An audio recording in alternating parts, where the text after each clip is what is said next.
855-212-4227. And if you'd rather tweet and follow me there, keep up with the show there, you can, at the Pony Express, like the name of the show, and like my last name, Pony spelled P-O-N-I. And you can follow all of us here by going to @CBS Sports Radio.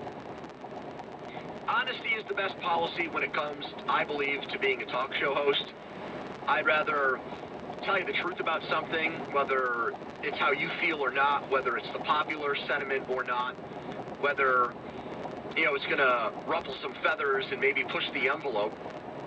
I'm happy and honored that, CBS trusts me to know where the line is, to know what I can and can't say without, jeopardizing the brand or getting the network in trouble. I tend to maybe walk up to that line sometimes. And look, I'm not setting you up here for a conversation about Colin Kaepernick or Gayle King or something like that this morning. I don't intend for maybe this preamble to our topic to, speak to that kind of controversial material. But maybe the way I'm going to talk about Duke, North Carolina is in a way that maybe others wouldn't, or maybe others would try to lie to you and try to convince you something entirely different.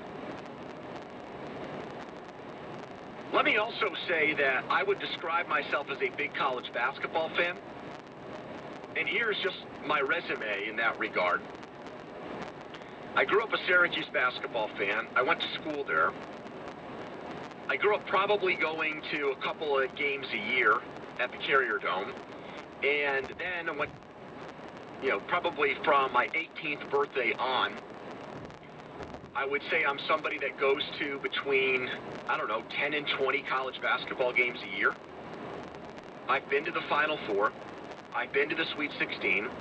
I've been to the first round of the NCAA tournament. I've been inside a sports book for the first and second round of the NCAA tournament. I've been to major conference tournaments. I've been to the ACC tournament. I've been to the Big East tournament. I've been to the Atlantic 10 tournament. I've been to the Northeast Conference tournament. I've seen all kinds of rivalries in person. I've seen Georgetown, Connecticut. I've seen Duke, North Carolina.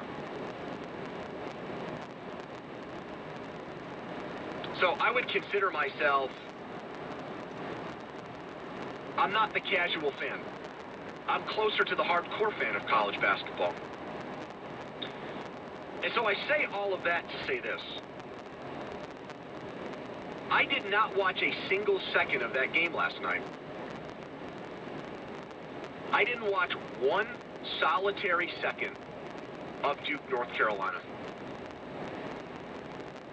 And I don't feel bad about it. I don't feel bad about it. There are certain things we have to watch to do this job well, or at least try to do this job to the best of our ability.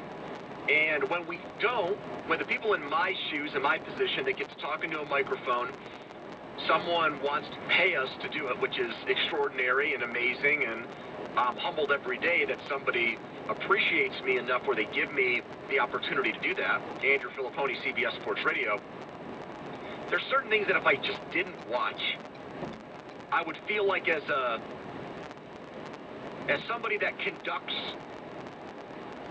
things here and is the mediator and is the person that controls the conversation, I would be letting you down. If I don't watch the Super Bowl and then try to do a show on it the next night, I'm an embarrassment to this craft. Get out of the business. Just leave. If I'm in here during the summer months and LeBron James is in the NBA Finals and I'm not paying attention and watching those games, I should just resign. If I'm not keeping up with, the show airs during the NFL playoffs on Sundays, if I'm not watching the games on Saturdays, what qualifies me to come in and talk about it the next day? And so I made the decision yesterday that I thought for you, the listener, I thought the XFL was bigger and more interesting than Duke, North Carolina.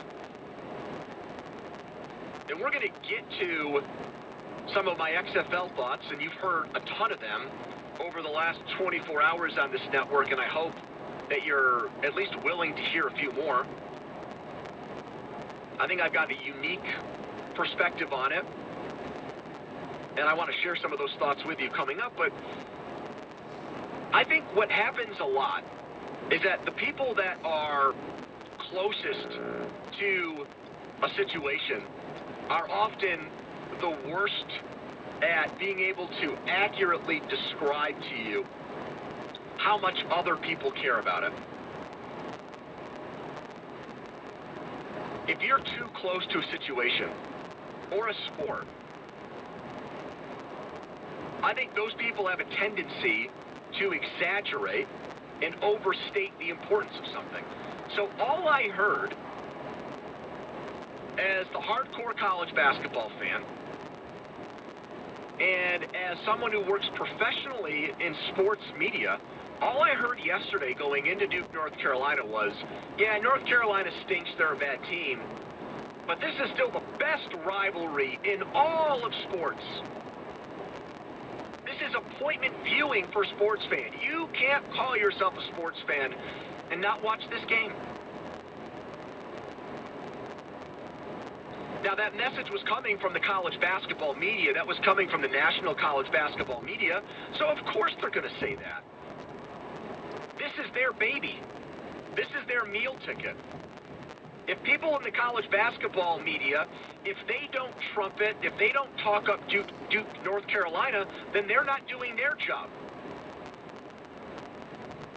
But that doesn't mean that it's true, and that doesn't mean that us, the consumers, you out there, have to listen to that.